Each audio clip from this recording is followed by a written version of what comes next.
Hello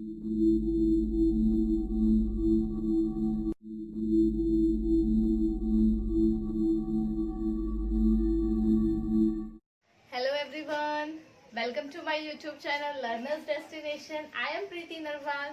As you know, हम पढ़ रहे थे डाइस के बारे में। लास्ट वीडियो में हमने पढ़ा था स्टैंडर्ड डाइस और नॉन स्टैंडर्ड डाइस के बीच में क्या डिफरेंस है और साथ के साथ ही कैसे हम पता कर सकते हैं कि कौन सी डाइस हमारी स्टैंडर्ड डाइस और कौन सी नॉन स्टैंडर्ड डाइस है, और अगर वो स्टैंडर्ड डाइस है या नॉन स्टैंडर्ड डाइस है तो उसके नेबरिंग सर्फेसेस के बारे में हम कैसे पता कर सकते हैं। ये सारा सब कुछ हम किसमें डिस्कस कर चुके हैं पिछली वीडियो में। अगर आपने अभी तक वो वीडियो नहीं देखी तो सबसे पहले वो वीडियो देखिएगा, उसके बाद इस वीडियो को देखिएगा। आज हम पढ़ेंगे डाइस में कुछ आगे टर्म्स का मतलब है कि हम कुछ रूल्स पढ़ेंगे जिससे हमें पता चलेगा कि उसके अपोजिट कौन सा सरफेस होगा। ओके, तो सबसे पहली बात तो अगर आप चैनल पर नए हैं तो चैनल को सब्सक्राइब कीजिए और बेल आइकन को दबाइए ताकि आपको टाइम टू टाइम ऐसी वीडियोस की नोटिफिकेशन मिले, और आपको वीडियो अच्छी लगे तो वीडियो को लाइक भी जरूर कीजिएगा। तो चलिए स्टार्ट करते हैं रूल्स को पढ़ना, जिससे हम क्या फाइंड आउट कर सकते हैं कि अपोजिट फेस कौन सा होगा। तो सबसे पहला हमारा रूल होता है वन फेस इज कॉमन।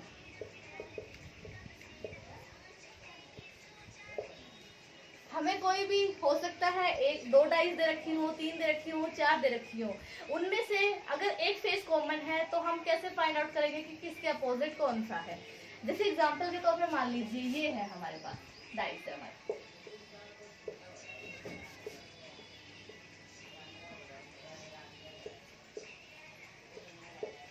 मान लीजिए ये है, और हमें फाइंड आउट करना है कि बताइए 5 के अपोजिट क्या होगा। ठीक है, तो सबसे पहले हम देखेंगे कि इनमें कोई फेस कॉमन है या नहीं है, और अगर कॉमन है तो फिर हम आगे क्या प्रोसेस पढ़ते हैं। देखते हैं, यहाँ है 1 2 3, यहाँ है 4 1 5, तो हमें दिखाई देगा क्या है कॉमन, 1 कॉमन है। तो जैसे ही हमें कॉमन सरफेस मिलेगा हम क्या करेंगे, क्लॉकवाइज रोटेशन करेंगे, और क्लॉकवाइज रोटेशन के अकॉर्डिंग ही हमें क्या मिल जाएगा, अपोजिट सरफेस। जैसे मान लीजिए अगर इस डाइस की बात करें तो 1 के बाद क्लॉकवाइज, क्लॉक कैसे चलती है ऐसे, तो 1 के बाद कौन सा सरफेस आया 3 के बाद कौन सा आएगा 2, ऐसे ही क्लॉकवाइज इसके लिए भी शुरू करेंगे। शुरू उसी से करना है जो कॉमन सरफेस है। तो 1 के बाद क्लॉकवाइज क्या आया 4, क्लॉकवाइज फिर आगे क्या आया 5, तो 3 का अपोजिट क्या होगा 4, और 5 का अपोजिट क्या होगा 2। दैट मीन्स यहाँ अपोजिट क्या है 2 है।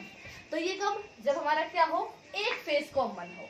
हम क्या यूज कर सकते हैं, इस तरीके से क्या करना, हमें सिंपली क्लॉकवाइज चले, क्लॉकवाइज रोटेशन के बाद हम लिखेंगे अच्छे से उनको, और फिर पता चल जाएगा कि किसके अपोजिट कौन सा सरफेस आएगा। चलिए इसका एक दो एग्जांपल और पढ़ते हैं।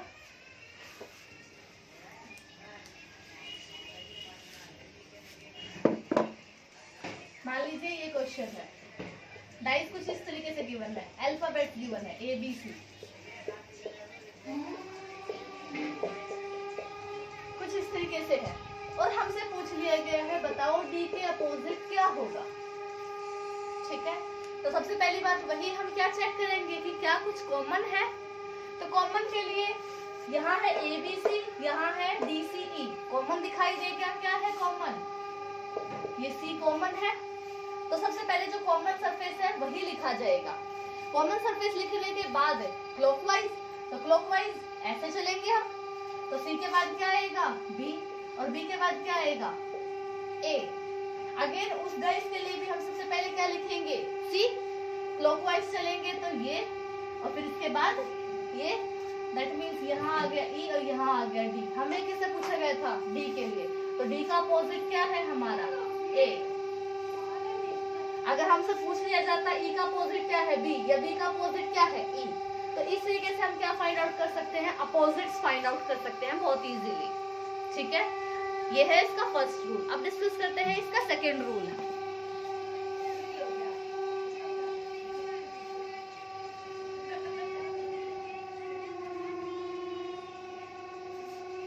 रूल सेकेंड हमारा क्या है कि अब एक फेस की जगह क्या फेसेस कॉमन हो, 2 phases are common, 2 phases are common, 2 phases common हो तो ऑब्वियस है कुछ इस तरीके से मान लीजिए है हमारा,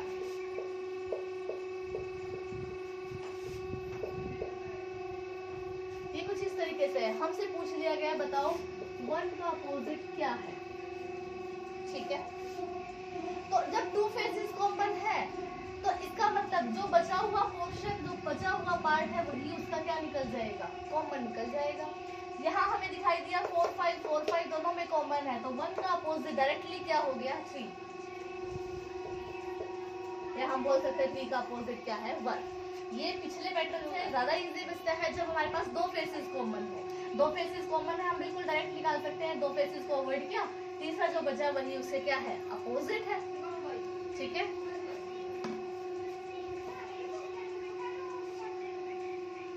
जैसे हम एक तो एग्जांपल और पढ़िए। मान लीजिए आपको 2 से ज्यादा डाइस गिवन है, कुछ इस तरीके से गिवन है। मान लीजिए कलर की बात कर लेते हैं, पिंक, येलो, ग्रीन, एक डाइस और आपको दे दी, यहाँ है ग्रीन, रेड, ब्लू। ठीक है, एक डाइस और है, यहाँ है आपका रेड, यहाँ है आपका ब्लू और यहाँ है आपका व्हाइट। और आपसे पूछ लिया गया है बताइए व्हाइट का अपोजिट क्या है। ठीक है, ये पूछ लेगा। हमें कितनी डाइस गिवन है, 3 डाइस गिवन है। जरूरी नहीं आपको नंबर से गिवन हो 1 2 3, हो सकता है अल्फाबेट्स गिवन हो सकता है कोई कलर गिवन हो, कुछ भी नेम्स गिवन हो, कुछ भी हो सकता है। आपको सिर्फ क्या चेक करना है, अपोजिट चेक करना है। अब सबसे पहली बात हम देखते हैं कि व्हाइट हमें दिखाई कौन से में दे रहा है। व्हाइट हमें इसमें मिल रहा है। ठीक है, अब इसमें और कौन कौन से हैं, रेड, ब्लू, यहाँ है पिंक, येलो, ग्रीन, कुछ भी कॉमन नहीं मिला। Green, red, blue, red blue हमें कॉमन मिल गए दोनों, तो व्हाइट का क्या आ गया अपोजिट, डायरेक्ट ग्रीन आ गया, बिल्कुल डायरेक्ट। अगर हमसे पूछ लिया जाता कि मान लो येलो का अपोजिट बताओ, येलो का अपोजिट क्या होगा, तो येलो हमें किस में दिखाई दे रहा है, इसमें। इसका मतलब हमें इन दोनों, इसमें तो येलो कहीं भी नहीं है, और पिंक, येलो, ग्रीन है, उनमें से भी कोई यहाँ नहीं है। इसका मतलब इन दोनों को यूज करना पड़ेगा हमें येलो के लिए निकालने के लिए। अब अगर येलो का निकालना है तो देखना पड़ेगा 2 फेसेस कॉमन है या 1 फेस कॉमन है। हमें दिखाई दिया पिंक, येलो, ग्रीन, यहाँ है ग्रीन, रेड, ब्लू, इसका मतलब सिर्फ एक ही फेस कॉमन है। वो फेस कौन सा है हमारा, ग्रीन। तो सबसे पहले ग्रीन लिखेंगे, क्लॉकवाइज चले। ग्रीन के बाद क्या आया, येलो, येलो के बाद क्या आया, पिंक। यहाँ पर ग्रीन के लिए, ग्रीन के बाद क्या आया, ब्लू, ब्लू के बाद क्या आया हमारा, रेड। हमें किससे पूछा गया था, येलो का, तो येलो का अपोजिट क्या हुआ, ब्लू। तो हो सकता है आपको पार्ट में क्वेश्चन पूछ लिया जाए, एक पार्ट में आपको इन दोनों का यूज करना हो, एक में इन दोनों का यूज करना हो, तो आपकी कोई सी भी ट्रिक लग सकती है। 2 फेसेस कॉमन की भी लग सकती है और एक सिंगल फेस कॉमन की भी लग सकती है। ठीक है,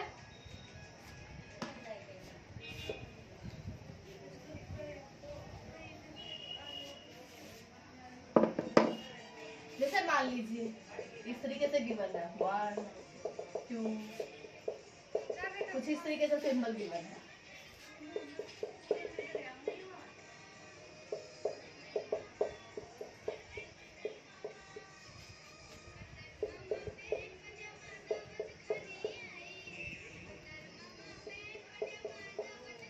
मान लीजिए यही है और आपसे पूछ लिया गया है कि बताओ 6 का कॉमन क्या होगा। 3 डाइस गिवन है, 6 का कॉमन पूछ लिया गया, तो सबसे पहले 6 है किसमें, फर्स्ट 1 2 3 3 4 5, फर्स्ट 1 5 एंड 6, इसका मतलब इसमें है। अब यहाँ क्या है, 1 और 5, आप 1 यहाँ दिखाई दे रहा है, यहाँ भी दिखाई दे रहा है, यूज कर सकते हैं। मतलब क्या लगा हमारा, 1 फेस कॉमन, क्लॉकवाइज चला है तो 1 के बाद क्या आया, 6 आया, 6 के बाद क्या आया, 5 आया। यहाँ पर भी 1 क्लॉकवाइज गए, क्या आया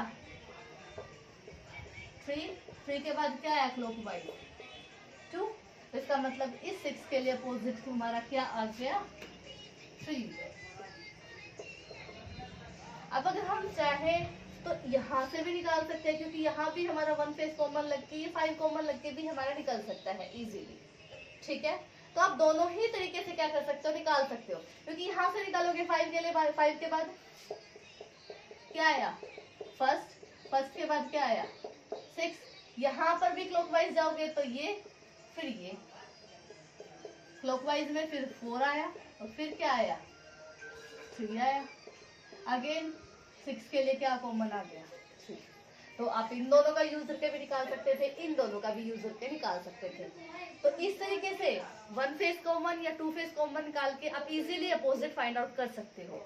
ओके, तो आज के लिए सिर्फ इतना ही। नेक्स्ट वीडियो में हम पढ़ेंगे ओपन डाइस के बारे में, जिसमें मोस्टली एग्जाम्स में क्वेश्चन पूछा जाता है। तो यहाँ तक अच्छे से पढ़िएगा। अगर कोई डाउट रह जाए, कोई चीज ना समझ में आए तो वो कमेंट में जरूर पूछिएगा। वीडियो अच्छी लगे तो लाइक जरूर कीजिएगा, और अपने घर पर सुरक्षित रहिए, अच्छे से पढ़ते रहिए। Keep learning everyone. Thank you.